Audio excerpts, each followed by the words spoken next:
नमस्कार साथियों, मैं मनीष भारती संस्कृति पीसीएस प्लेटफॉर्म पर आप सभी का स्वागत करता हूं। साथियों, जैसा कि आप जानते हैं 71वीं बीपीएससी प्रारंभिक परीक्षा को ध्यान में रखते हुए हम लोग लगातार बिहार के विभिन्न जिलों का भ्रमण कर रहे हैं। मैं आपके साथ चलता हूं गाइड के रूप में, मुफ्त में आपको ये सुविधा मिल जाती है। आज जहानाबाद में हम लोग घूमने चलेंगे, ठीक है। और जहानाबाद के विषय में विभिन्न बातें समझने की कोशिश करेंगे। सबसे पहले एक बात समझ लीजिए जहानाबाद के लोकेशन को लेकर के कि जहानाबाद से क्या क्या आपसे पूछा जा सकता है, ठीक है। पहली चीज तो ये पूछा जा सकता है क्षेत्र को लेकर के, जैसा कि मैंने पहले भी कहा कि बिहार में भाषा या बोली के आधार पर तकरीबन 3 क्षेत्र बता दिए जाते हैं। एक जो मिथिला का क्षेत्र पड़ता है, जो कि एक बहुत बड़ा क्षेत्र है, गंगा के उत्तरी मैदान आप कह सकते हैं, ज्योग्राफी के अकॉर्डिंग आप कहेंगे। अगर आप भौगोलिक दृष्टिकोण से ही कहेंगे तो यह एरिया जो जहानाबाद है उसे आप फिर ऐसे कहिए कि यह दक्षिणी मैदान का हिस्सा बनता है बिहार का, ठीक है। दिख रहा है ना सही से, दक्षिणी मैदान बनता है ये हिसाब से। और अगर आप भाषा के अकॉर्डिंग कहना शुरू करें तो मगध का जो हिस्सा होता है, जो मगही बोली जहां बोली जाती है, उस एरिया में पड़ता है। पटना के जस्ट आप देखेंगे नीचे देखने को मिलेगा, छोटा सा नन्हा सा डिस्ट्रिक्ट है, ठीक है। और बेहद महत्वपूर्ण डिस्ट्रिक्ट ये हो जाता है, यहां से कई बार प्रश्न पूछे जाते हैं। तो इस बात को लेकर के यहां पर चर्चा करेंगे कि इसका सेक्स रेशियो क्या है। इसके अलावा देखेंगे यहाँ की साक्षरता दर क्या है। तमाम चीजें जो जहानाबाद से संबंधित हो सकता है उस पर हम लोग आएंगे। लेकिन उससे पहले आपके लिए यहां पर देखेंगे एक सूचना है, और सूचना संस्कृति आईएएस के द्वारा यहां पर अगस्त एंड ऑफर दिया जा रहा है, जिसकी वैलिडिटी अगर देखा जाए तो 25 से 29 अगस्त तक है, ठीक है। आखिरी तारीख क्या है? 29 अगस्त है, यानी कि समय बेहद कम है, आपको तत्परता दिखानी होगी। UPSC plus UP PCS foundation course का अगर देखेंगे तो प्रीलिम्स मेंस लाइव ऑनलाइन में ये उपलब्ध होगा। विभिन्न कोर्सेज अगर यहाँ पर देखा जाए तो इसमें आपको यहाँ पर 50 से लेकर के 70% तक का ऑफ देखने को मिलेगा। कॉन्टैक्ट नंबर यहाँ पर मैं आपको लिख देता हूं, जिस पर आप जो है कॉल कर सकते हैं। वो क्या है? 9555124124। इस कॉन्टैक्ट नंबर पे आप कॉल करके, ये संस्कृति आईएएस का ऑफिशियली कॉन्टैक्ट नंबर है, ठीक है। या फिर आप sanskritIAS.com, ये ऑफिशियल वेबसाइट है संस्कृति आईएएस का, इस पर जाकर के विजिट करके आप अपने मनचाहे कोर्स में नामांकन करा सकते हैं। एक बार जहानाबाद की सिचुएशन यहाँ पर समझ लीजिए। जैसा कि मैंने आपसे कहा था कि राज्य की राजधानी पटना, और पटना के एकदम करीब में ये जगह पड़ता है, इसलिए इसका महत्व बढ़ जाता है। अरवल जो एक नया डिस्ट्रिक्ट बाद में बना था 2001 में, तो उससे भी ये जुड़ता है। गया के उत्तर में पड़ता है, ठीक है। गया को लेकर के हम लोगों ने चर्चा कर लिया था। और यहाँ पर नालंदा के जो देखा जाएगा वो पश्चिम में पड़ता है। तो ये चौहदी ध्यान रखिए, वैसे मैं आगे चौहदी दूंगा भी, और फिर उसके अकॉर्डिंग कुछ चीजें हम समझने का यहाँ पर कोशिश करेंगे।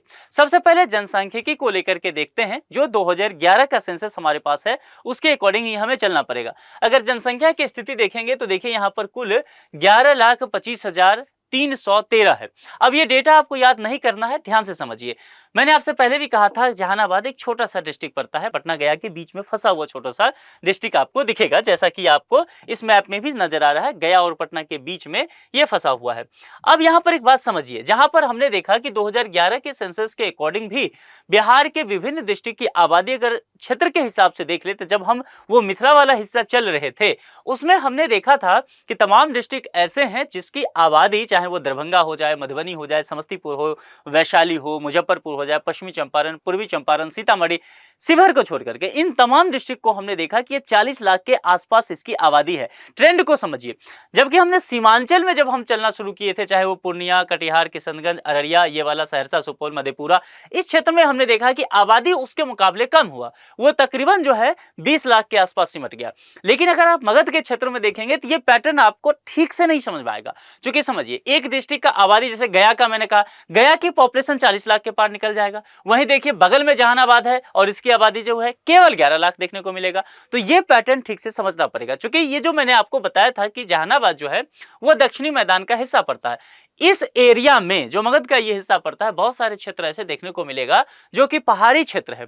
तो जनसंख्या घनत्व यानी कि पॉपुलेशन डेंसिटी और पॉपुलेशन दोनों में भी आपको बदलाव देखने को मिल सकता है जिला दर जिला। इसीलिए इस ट्रेंड को समझने के लिए आपको ठीक से डिस्ट्रिक्ट के विषय में पता होना ही चाहिए। क्योंकि प्रश्न में जो दिया जाएगा उसमें ये नहीं पूछा जाएगा कि किस जिला की संख्या कितना है। अब देखिए पीआईक्यू में ऐसा नहीं पूछा गया है। प्रश्न कैसे रहेंगे? ट्रेंड फॉलो करता हुआ रहेगा कि जो डिस्ट्रिक्ट है, अब 2011 की जनसंख्या के अकॉर्डिंग क्या कीजिए, आपको इसको असेंडिंग या डिसेंडिंग ऑर्डर में सजा दीजिए, आरोही अवरोही क्रम में। ये कैसे होगा पता होगा तब तो इसके लिए इसको समझना है। अच्छा, एक ट्रेंड समझिए जो हम लगातार कह रहे हैं, महिला पुरुष की जनसंख्या 5 लाख दोनों है, लेकिन ये 85,000 है, ये 39,000 है। कुल मिलाकर के मुकाबला जो है बेहद करीबी है, लेकिन फिर भी बिहार का यह डिस्ट्रिक्ट भी वही पुराना ट्रेंड शो करता है, यानी कि पुरुषों की पॉपुलेशन महिलाओं की अपेक्षा में अधिक है। यही तो हम हर डिस्ट्रिक्ट में अभी तक देखते आए। एक भी डिस्ट्रिक्ट ऐसा नहीं मिला है जहां पर हम ये देख सकते हैं कि पुरुषों का पॉपुलेशन महिलाओं के अपेक्षा कम हो जाए। तो ट्रेंड समझना है इसको। लेकिन वृद्धि दर देखिए 11,25,000 है, ठीक है। इसके अलावा 2001 से 11 तक ये वो जो एक दशक में वृद्धि दर देखा हमने, वह 21.68% है। तो यहां पर वृद्धि दर जो है, ग्रोथ रेट जो है पॉपुलेशन का, वो कम देखने को नहीं मिलता है, पॉपुलेशन कम है। तो इससे क्या हम कंक्लूजन तक पहुंच सकते हैं, अगर आपसे कुछ इस तरह के निष्कर्ष वाले स्टेटमेंट वाले प्रश्न दे दें? इससे यह समझ में आता है कि होम मिनिस्ट्री ने जो ये कह दिया है नोटिफिकेशन जारी करके कि 2027 में 2 चरण में सेंसस होगा और मध्य तक उसका 2027 के मध्य तक डेटा आ जाएगा। उस डेटा में हमें यह समझ में आता है कि 1 से 11 तक 21% का उछाल देखने को मिला है जनसंख्या में। तो समझ लीजिए 2011 से लेकर के 2027 तक ये जो 16 साल है, निश्चित तौर पे इस जनसंख्या में काफी उछाल देखने को मिलेगा और ये आबादी तेजी से हमें बढ़ता हुआ देखने को मिलेगा, ठीक है। अगर स्टेटमेंट वाला प्रश्न रहेगा तो वो इसी तरह का रहेगा। तो पूरी तरह से आप डेटा भी समझिए और उसके अकॉर्डिंग आपको सही से काम करना भी है।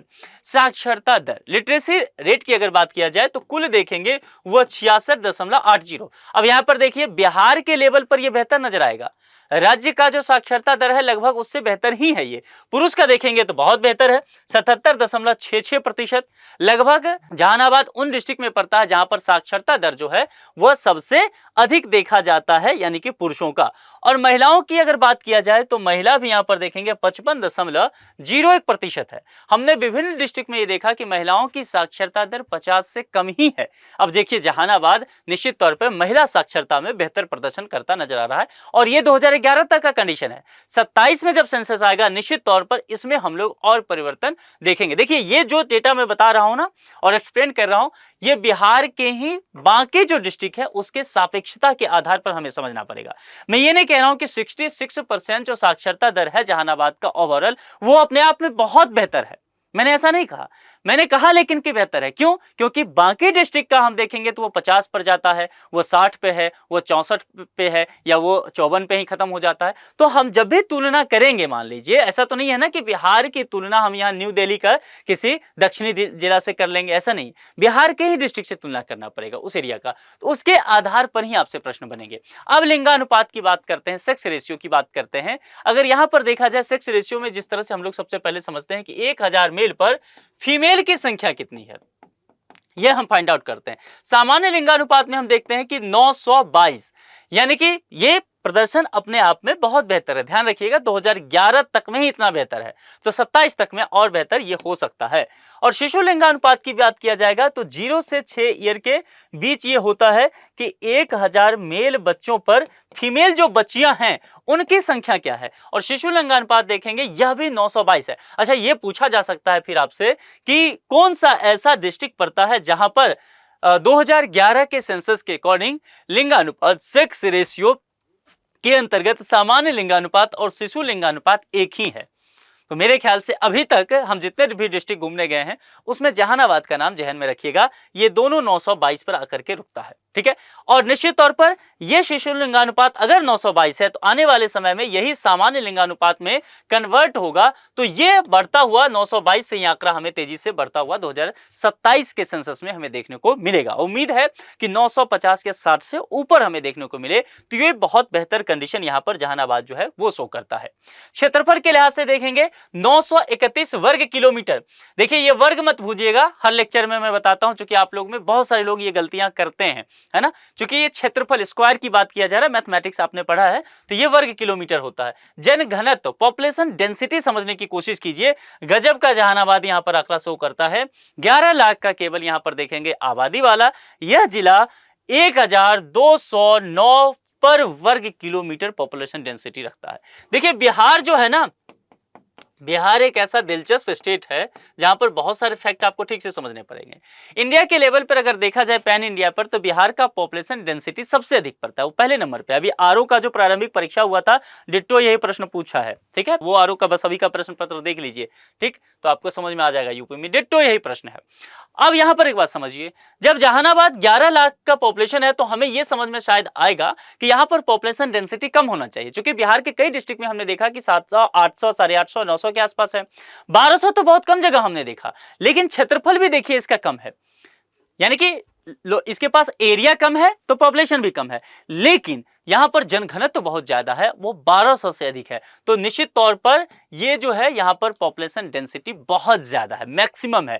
तो इस डिस्ट्रिक्ट को अगर आपको क्रम सजाने में आए तो ऊपर रखता चलना है आपको। गठन क्या है, 1986 में हुआ। चौहद्दी हमने पहले ही चर्चा कर लिया था कि उत्तर में पटना, दक्षिण में गया, पूर्व में नालंदा और पश्चिम में अरवल। अरवल जो है नया डिस्ट्रिक्ट बना था 2001 में, वह इसके पूर्व में आकर के बनता है। तापमान निश्चित तौर पर 45 डिग्री सेल्सियस, गया के बगल में है, तो जाहिर सी बात समझ सकते हैं सबसे गर्म डिस्ट्रिक्ट कौन सा है, गया।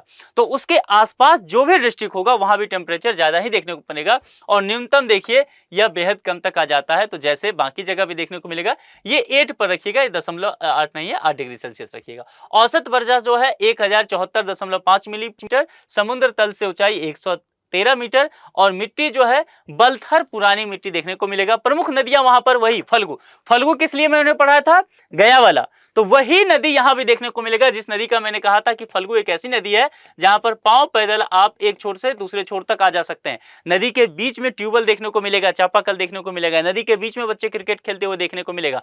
मानसून में बिल्कुल नहीं, है ना, क्योंकि मानसून में जल जो है उसका भराव बढ़ जाता है, लेकिन बाकी गर्मी के मौसम में आपको यही कंडीशन फल्गु में देखने को मिलेगा। एक दिलचस्प नदी के तौर पर इसे देखा जाता है, हमने फल्गु पर आपको पहले ही विस्तार से पढ़ाया है। मुख्यालय इस डिस्ट्रिक्ट में देखिए, कई सारे बिहार के डिस्ट्रिक्ट हैं जिसका हेडक्वार्टर किसी दूसरे शहर में होता है, लेकिन जहानाबाद के साथ ये सिचुएशन नहीं है, इस डिस्ट्रिक्ट का हेडक्वार्टर उसी शहर में है। प्रमंडल ये भी मगध का हिस्सा पड़ता है, अनुमंडल एक ही है, जहानाबाद छोटा सा डिस्ट्रिक्ट है, तो ये ध्यान रखिएगा एक ही पड़ेगा। प्रखंड 7 दिया गया है, पंचायत की संख्या भी इसके पास कम है, 93 है। लोकसभा निर्वाचन क्षेत्र 1 फिर भी इसको दिया गया है, छोटा डिस्ट्रिक्ट होने के बावजूद, क्योंकि बिहार में 38 डिस्ट्रिक्ट हैं, और 38 डिस्ट्रिक्ट के हिसाब से देखेंगे नंबर ऑफ एमपी जो है वो 40 है, तो पर डिस्ट्रिक्ट आपको एक देखने को मिलेगा। जैसे कि समस्तीपुर को लेकर के बात करते हैं, गंगा के उत्तर में चलिए समस्तीपुर। अब समस्तीपुर एक ऐसा डिस्ट्रिक्ट पड़ता है जहां पर 2 लोकसभा क्षेत्र है, तो ऐसे ही देखें एक यहां खप गया। तो कुल मिलाकर के देखा जाए ना कि अधिकांशतः डिस्ट्रिक्ट पर एक ही लोकसभा क्षेत्र है। 1-2 डिस्ट्रिक्ट में देखने को मिलेगा कि एक से अधिक है, जैसे जिसमें एक समस्तीपुर है, ये ध्यान रखिएगा। तो जहानाबाद छोटा डिस्ट्रिक्ट है, लेकिन इसको 1 लोकसभा क्षेत्र दे दिया गया है। विधानसभा निर्वाचन क्षेत्र देखेंगे 3 ही केवल है, जहानाबाद और मखदूमपुर और घोसी। भाषा हिंदी और मगही, जैसा कि मैंने पहले कहा था कि मगध का एरिया पड़ता है तो वह मगही होगा, ठीक है। कई बच्चे क्या करते हैं, जहानाबाद दे दिया और मैथिली लिख दिया, हिंदी के साथ टिक मार के आ जाते हैं, मैथिली नहीं होगा। मिथिला का क्षेत्र जो है शेखपुरा तक आप रख सकते हैं मैक्सिमम, बेगूसराय, शेखपुरा, खगड़िया रख लीजिए आप, है ना। इसके अलावा आप मुंगेर रख लीजिए, बांका रख लीजिए, भागलपुर रख लीजिए, यहां तक रुक जाना है, आगे नहीं बढ़ना है। ऐसा ही नहीं कि नालंदा, नवादा, गया और जहानाबाद, पटना में जाकर मैथिली में लगा रहे, नहीं, मगही में लगाना होगा वहां पर। तो ये ध्यान रखना पड़ेगा। और मगही जो है वो बोली है, भाषा नहीं है।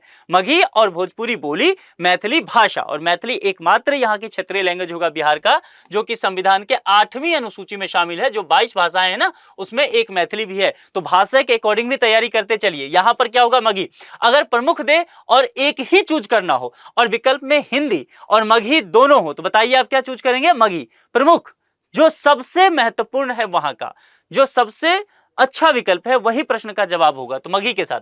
प्रमुख उद्योग यहां पर कोई बहुत बड़े स्तर पर आपको उद्योग धंधा यहां पर नहीं देखने को मिलेगा, छोटा डिस्ट्रिक्ट है। प्रमुख फसल जो है धान गेहूं है, तो उससे रिलेटेड ही कुछ थोड़े बहुत जो है एमएसएमई सेक्टर के चीजें देखने को मिलेगा। लेकिन दर्शनीय स्थल यहां पर महत्वपूर्ण है, और वह है कर्ण गुफा, लोमेश ऋषि गुफा, विश्व झोपड़ी, सुदामा गुफा आदि। तो यानी कि यहां पर आकर के प्रश्न पूछे जाने की संभावना आपसे बढ़ेगा दर्शनीय स्थल को लेकर के। तो कुल मिलाकर के हमने देखा कि जहानाबाद एक छोटा सा डिस्ट्रिक्ट है, लेकिन यहां से बहुत सारे फैक्ट आ सकते हैं। बेहद महत्वपूर्ण जिला के तौर पर इसे हम समझ सकते हैं। अब आप मुझे कमेंट में ये बताएंगे कि आप में से कितने लोग जहानाबाद के रहने वाले हैं या फिर वहां उस क्षेत्र के मगध प्रमंडल के आते हैं। कितने लोगों के डिस्ट्रिक्ट का चर्चा अभी तक मैं नहीं किया हूं, वो भी कमेंट बॉक्स में लिख करके आप लोग मुझे बताएंगे। और आप किस डिस्ट्रिक्ट में और घूमना चाहते हैं ये भी। बाकी आज के लिए इतना ही। अपना बेहद ख्याल रखिए। जुड़ने के लिए बहुत बहुत शुक्रिया। Thank you so much.